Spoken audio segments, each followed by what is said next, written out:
हमके बताई भसुर मनवा के बात है। कहाँ लगवनी लेट कहाँ कटल रात है।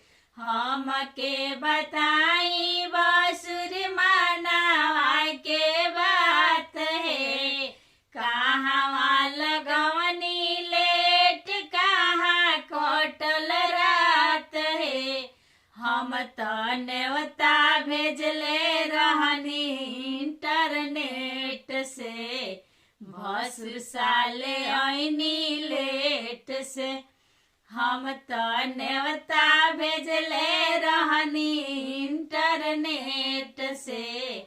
भसुर साले आईनी लेट से। एक तो करार कोइनी सोने के गहनावा।